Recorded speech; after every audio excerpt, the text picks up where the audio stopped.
What's up, my man? How you doing? Man, good. How are you? Good. So yes, we are live right now on all platforms: Facebook, Twitch, Rumble, and of course YouTube. Wow, so we're all over the world. We're all over the world right Thanks now. for that Yes. first thing in the morning. What's up, my man? How you doing? Man, good. How are you? Good. So yes, we are live right now on all platforms: Facebook, Twitch, Rumble, and of course YouTube. Wow, so we're all over the world. We're all over the world right Thanks now. for that first Yes. thing in the morning. Let me finish You're well. my call. Go ahead, take your time. I mean, you should be used to it after yesterday, right? Man, it's crazy. Yeah. So let me ask you just a few questions. You know, yesterday you went before the senators, obviously Ted Cruz and Jordan, right? So as a regular American citizen, I'm sure you never probably expected that in your life. You probably were never like working up to, I'm going to go meet Ted Cruz type of thing. How did that feel going as a regular person, American citizen, and especially after what's happened over the past year and a half? Well, first let me start off with saying that a couple years back, I actually got into, 5 years ago, I got into trucking advocacy. So I've been in the halls of Congress before, not in the Capitol building, but in the office buildings that are on either side. You got the Senate side, you got the Congress side, Right. House side.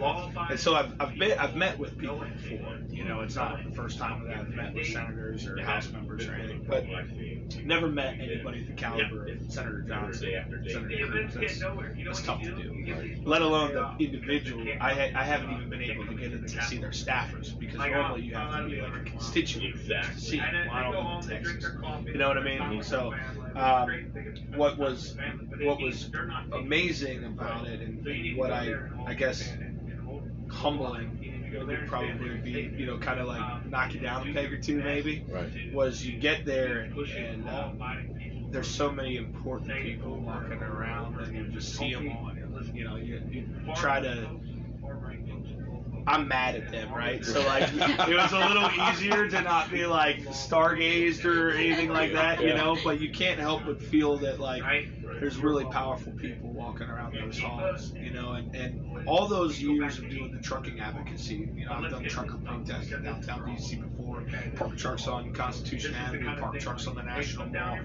I helped, and there was one that I didn't plan, but I joined in called May Day 2020. We put trucks sideways, blocked down Constitution Avenue right in front of the White House before. So it ain't my first roller coaster, it's just my biggest roller coaster. Right. But what I consider a win with this meeting, there's a couple things. One was, out of all those meetings I have ever been a part of or done over the last 5 years, never was a meeting inside the actual Capitol building. They were always in the office buildings that are beside the Capitol, either on the Senate side or the House side. This time, we actually went into the Capitol building and had a meeting with the two senators inside the Capitol. So, as somebody that never expected this to grow to what it is now, and then on top of it, to be walking into the Capitol for a meeting, I mean, it's like when you see something on TV and it brings you almost to those tears. You know that moment, like you're like, oh man, you know, like it was that feeling. Like, I don't know how best to explain that feeling. I think everybody knows what I'm talking about. Like no matter how big of a grown burly man you might be or whatever, you know, or how much of a tough guy you think you are, you still cry at certain moments of the movie. You know, Old Yeller dying, and you're like, you know, Right. and that's kind of like how it felt, honestly, walking in. And then when we sat down, you know, well, they came in and we met them, and it was crazy. I'm used to like going in and then you're waiting on people to show up. It was like they were standing by for us walking in, and to know that as a truck driver or as a member of this convoy, you know, whether you're in the car, the camper, the motorcycle, whatever, because we had a team of people that came along hoping to represent everybody that's down here. To know that they cared enough and that they knew that we were here and that they took us seriously like that they were waiting on us to show up, was pretty amazing, Right. you know, and I can't even really put into words how that felt, because you have to do two things with that. You have to be respectful, of course, you know, because you're in the halls of the Capitol building, right? So you're like, oh man, you know, this is where the country, you know, this is big time here, right? This is the real deal. But you also have to go in there because we have a mission. You can't go in there and be, oh, yay, you know what I mean? Like, you have to actually, like, you know, we got work to do here, right? Right. You got work Keep to your do. composure. Game face, right? Game Right. face. Yeah. And then, of course, all eyes are on us because the media is all over the place wanting to, like, interview you before you walk in, and then they're waiting for you to walk out, you know? So, yeah, I guess, I don't know, I rambled there. But it's hard to put into words how that felt. But it was a successful day with those gentlemen. I can only imagine the emotional thing because I mean my man WYSIWYG Chris was streaming it live for you guys, and I know some things in regards to that. So last question, 'cause I know you're on time limit. We're good, man. Keep going. Do your thing, man. I'll tell you when I got it. All right. We got 20 minutes before the driver meeting. So I'll give you 20 minutes. All right. All right. So as an independent journalist, as a streamer who's been on the streets from the riots in Portland, Oregon, and all the chaos and things like that, I have to say thank you for going to bat for wanting the streamers to get in there. Dude, the only real media anymore is the independents, the live streamers, like that's it anymore, man. Because all these other people are owned by like conglomerates, and like their message is dictated by the owners of these big media companies. My favorite people in this entire convoy is the independent media that's been embedded with us from Adelanto or joined us along the way and have been here ever since. They're the only ones that have truly told the story. They're the only ones that take the time to get to know these drivers in the convoy. They're the only ones that actually have a heart, in my opinion, and don't just come at me a million miles a second wanting to try to trip me up on something. They actually want to have a conversation like we're having right now. It makes all the difference to me. It tells the true story. It shows the heart and the passion that these people have. To come down here and do a 2-minute segment of you just brutally asking me questions like rapid fire, trying to trip me up. Trip me up why? Because I'm doing something right? Because these people care about their country? So you want to try to tear this down? Yep. You know what I mean? Like your friend yesterday? Yeah. I was heated. I'm rolling the car with the convoy, streaming the convoy. I'm hearing that dude from the Daily Beast all muzzled up, and I'm like, bro, like, do you hear the whole conversation of just that? What's the plans? What's the plans? What's the plan? And that's all he cared about. Yeah, that's all he cared about. We've said from day one that look, we're gonna stay out of DC proper. Right. If the day ever came that we went to it, it would be well coordinated. It would be working with the law enforcement agencies that are down in the capital area, and it would be planned out in advance with DC Metro, with the Parks Police, with the Secret Service, and with the Capitol Police. Because the last thing we need is what happened up in Ottawa, where they were busting windows, shooting windows out, dragging drivers out, and beating them on the street. I got babies in this convoy. I got kids in this convoy that are being homeschooled in these RVs. That's on me and the other organizers. If something happens to these people, I'm not going to let that happen. So we're going to do things the right way. Right now, we're taking a day off for safety. The convoy ain't moving today. Why? Because it's raining. It's raining, it's sleeting, it's Safety, cold, ice. Yeah. You got your regular commute around here that's already bad enough for traffic. The last thing we need to be doing is going out there and causing risk to the public, unnecessary risk. I mean, we still have risk no matter what, bringing these many people out on the road. But unnecessary risk. There's no reason for me to bring a convoy out there while it's pouring down, raining, and sleeting. It's just a bad idea. You know, we want the American people on our side. And to get back to the independent journalist stuff, there is no better media than that right now. And you guys deserve a bigger voice and a bigger platform than what you have. It should be you guys that are on TV. There should be a channel, honestly, DirecTV, Comcast, all of them, that feature, you know, even if it's just half-hour segments and it's hundreds of independents covering ranges of topics. I mean, seriously, that's the only real media anymore. It's the only true media. And even I met with the Washington Post, and she's a fantastic person. I'll tell you right now, if it wasn't because she has bills to pay, and like she's got a job to do, right? She's got to put food on her table. I'm telling you right now, she'd be an independent media because she doesn't even she's an amazing journalist and she cares, but she still works her she works her a bigger you know. But you can tell her heart is in that actual real story of this. So I'll leave you with one more question. There's obviously people around the nation who want to do movements, who want to lead things. what words of encouragement could you give them? Because here you are, just a regular man in America, a truck driver. Yeah, you've been involved with some things, but still, you never expected to get to this I was level. at home hanging out with my girls, enjoying my little life. Right, You right. know what I mean? I didn't Right. mean for all this to turn into all this. I was just passionate and wanted something to happen. So what words of encouragement could you give to people who want to start something, who might be timid, nervous, afraid, especially due to the climate of our society? Yeah, in our states, because Yeah. Oregon's trying to do. Yeah. And I called that out yesterday on stage even. And here's the deal. The Republican House, the House members on the Republican side at least, and again, this ain't a right issue or left issue, this is an American issue. But I'll say this, that the House side of the Republican Party feels defeated and deflated.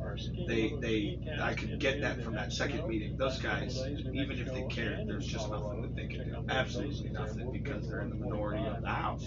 And which is fine. Democrats need, it's time to break the mold here. Like, Democrats, come talk. Let's work this out. Let's figure this out, because stop the partisan crap, right?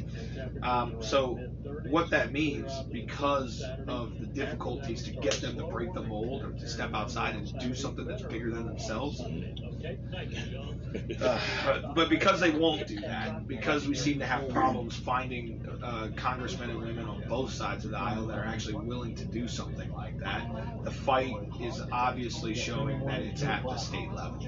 And what that means is you need to do the same thing that we're doing here, but you need to do it at the state capitol, like you do the organized state capitol. Words of encouragement, look, always talk from the heart and always be truthful, even if the truth hurts, even if it's going to kick away people that are involved in the organization team. So like when you're organizing, you might start off with say 50 people that are helping the plan. The fact is, it's going to take 5 to get it done, not 50. And I know that sounds crappy, right? And we do have a large team of people, but it took time to get those people working on the things that they were best at, and really consolidating the core, and then having all the support with you, right? So keep it small, keep it tight, keep it people that you trust 100%. Keep the message clear, know what you're doing before you do it, and always tell the truth and speak from the heart.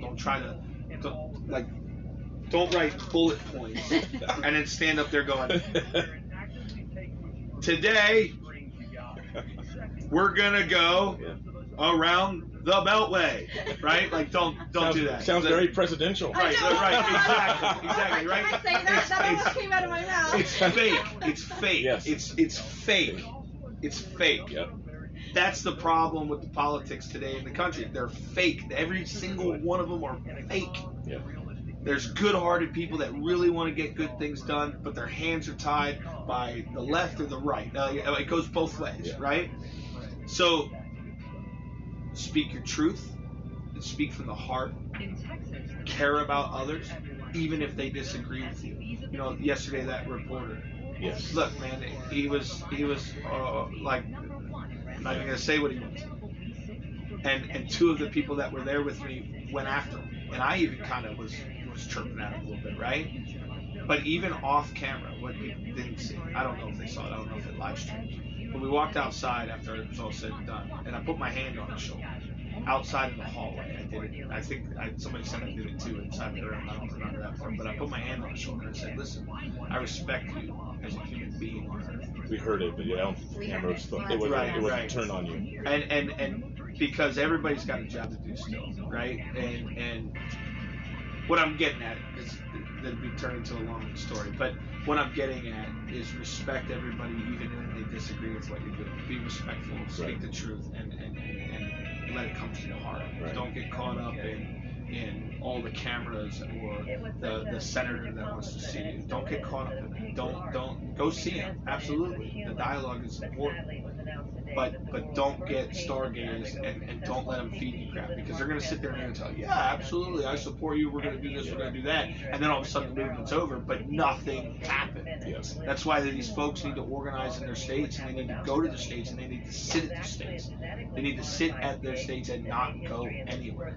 What I would also encourage folks to do, though, is start the permit process.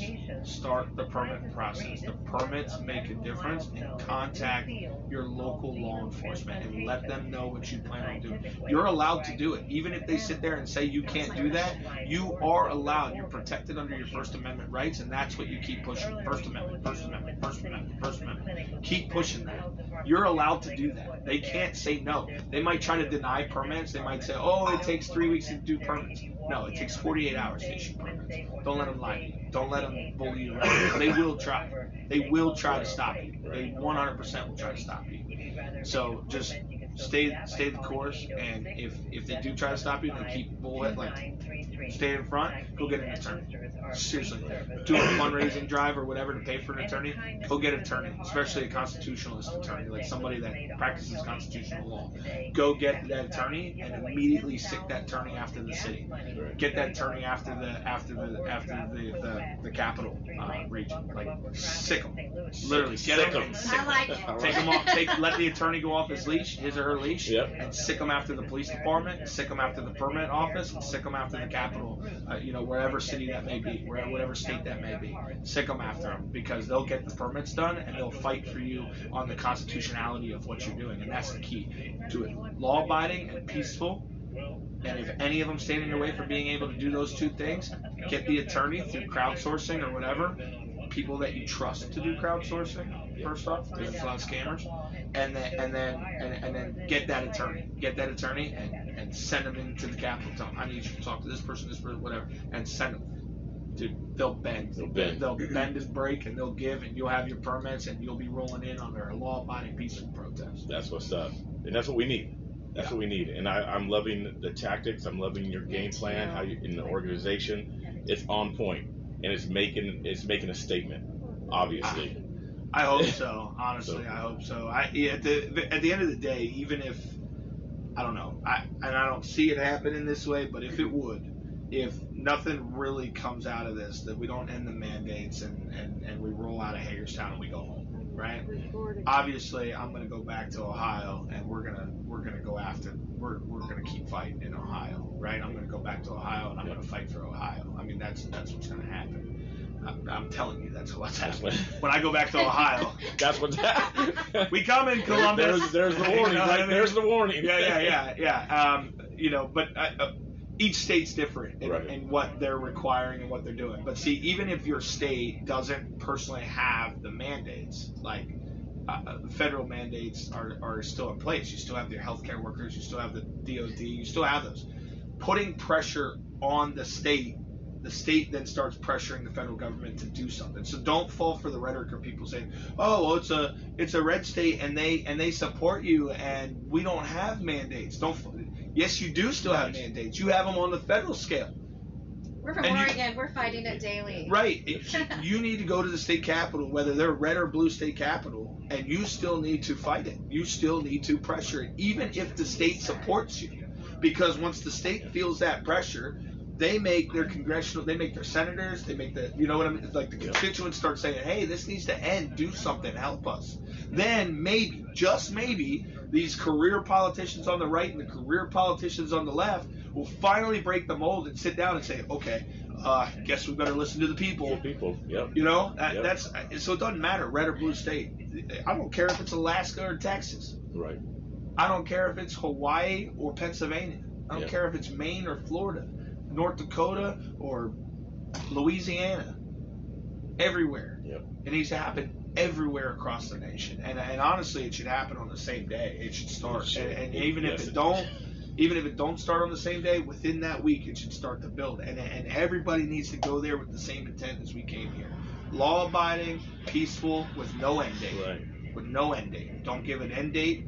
And that's been some of the problem I've seen. People just do events. It's never a day after day The thing. events get nowhere. You know what you do? You give these folks a day off because they can't come into the Capitol for the day. Yeah. Like, oh, well, that'll be over tomorrow. Exactly. And then they go home, they drink their coffee, they spend time with their family, which is great that they get to spend some time with their family. But it means that they're not taking you serious. Right. So you need to go there and hold the line. You need to go there and stand there and stay there. Yeah. And do your best to keep pushing law-abiding, peaceful protest. Say it over and over and over again, but don't be listen. Far left folks and far right folks are both welcome to, as long as they're here with the same message, meaning peaceful, law-abiding protest for our constitutional freedoms and your God-given rights. Right? Right. You're welcome to the table. Antifa and boys, you'd go back to hating each other tomorrow. But let's get this done, because this is for all of us. Right. Okay, this is for all of us. So this is the kind of thing like, hey, put down your flags, your group flags, right? Like whatever that may be. Put that stuff down. Pick up your American flag, and come together. Right. Seriously, I mean, this issue is bigger than that. And if these groups can't see that, Yeah. they're not the kind of people you want in your group going to the Capitol. Yeah. Just they're not using their head. They're not thinking big picture. They get to do what they do in their far right or far left groups or whatever. And I'm not calling Right, Proud Boys yeah. or Antifa far right or far left. I'm just saying, Yeah. more right leaning and more left leaning. Those folks need to understand that this is bigger than them. Yep. Real talk. That's real talk. Yeah. They It's need true. to understand that. So. And if they can't, then stay in mom's basement. You know what I mean? No matter what side you're on. Just let us finish. Just let us finish what we're doing. That way, your messaging that you want and that you want to keep fighting for is still protected, and you get to keep fighting for that message when we're done, because we're standing up for the Constitution.